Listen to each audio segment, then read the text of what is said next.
Today we're gonna make this wood sign. This is home decor for badasses like you. This is something that you may be able to make yourself by the end of this video. Let's get to it. Hey there, it's DMs off. Go ahead and hit the subscribe button so you know when we upload new videos. First, I had to get my template printed out. This sign is 11 inches by 20 inches or so. I print out the template on 4 8.5 by 11 sheets of paper and then tape them together. I use a window during the day to be able to see through the pages so that I can line up the print. You can also do this on an artist's light box with great effect. I just don't have one. Next, we need to transfer the design onto the prepared piece of wood. I typically have used 1 by 12 inch pine wood for this project. Here's the first one that I made that hangs on my wall. But I wanted to give this craft board a shot, as I use this for another sign that I crafted that says, "Beware the smiling dungeon master," complete with D20s. So I transferred the design using carbon paper onto the board.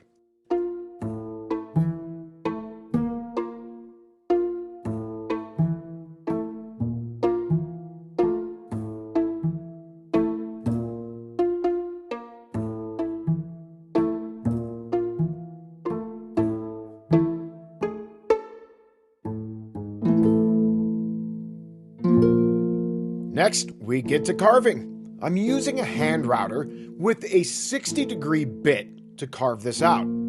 Depending on the grain of the wood, it may kind of grab the bit of the router and you can get some wandering, so taking your time over the thicker grain parts is essential.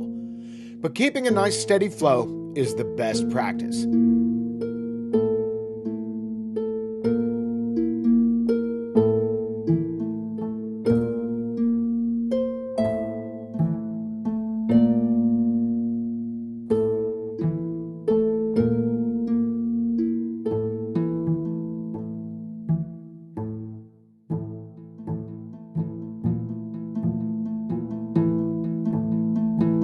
Next, I cut these slash marks with a V-gouge tool. You can also use a straight knife with a little finesse to achieve this same result, or use the router, though the router may give you less flow on these lines.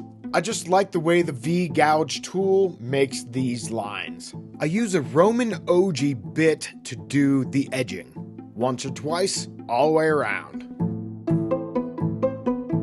Cut off the top right edge of where the magical blast is at. As well, there are 2 axe marks or sword cuts in the top left of the sign. I do these cuts with a jigsaw. I then drill 2 holes, one for the magical blast at the top right. This hole goes completely through the sign, so I use some scrap wood to keep it from blowing out on the back side. Next, I drill the arrow holder hole. This is at an angle, and it does not go all the way through the sign, so be careful with this one. I finish up the magical blast hole with some arc marks that will be filled in with silver paint later. This is also done with that V-gouge tool. Now I spray the sign with black spray paint. I'm using black primer. Typically I use Marsh Black Spray ink, but I didn't have any on hand. I sand back the black spray paint, and where the lettering is inside the actual carve, the black spray paint will remain. I wasn't satisfied with the D20, so I carved it a bit more and made some adjustments, sprayed it again, and sanded it back.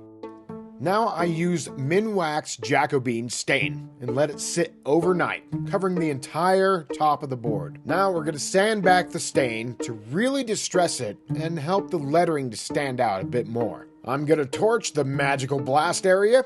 Burn, baby, burn. After the charring has cooled, and some touch-up of the black paint with either acrylic or a Sharpie. I'm going to seal the sign with my sealant of choice, which in this case is not my sealant of choice because it's 30 degrees out. So I wiped it down with some tung oil and then shellacked it. When the weather warms up, I will do 2 coats of Rust-Oleum Clear Gloss.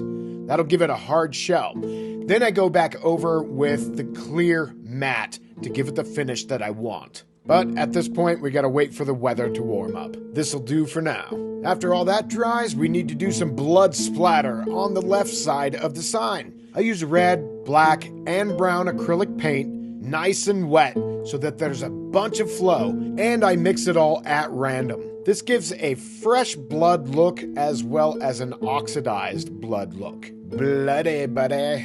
Now let's work on the arrow. I use a 1/4-inch dowel because that's the size hole that I drilled to begin with. I cut the shaft down to size and put a nock in the end. I'm using a real raven feather that I sourced from the ground on a hike. I only used 2 sections and I super glue them on. Yes, I know the arrows have 3, but we'll pretend that this one had a section that fell the fuck off. I paint the arrow an acrylic black. I don't know, it gives me orc vibes. Whoops, can't forget to paint the magical blast area. I do this with some silver acrylic. I route in some keyhole hangers on the back side. Bam, we're done. This took me 4 days to complete, but I was also doing 3 other signs at the same time.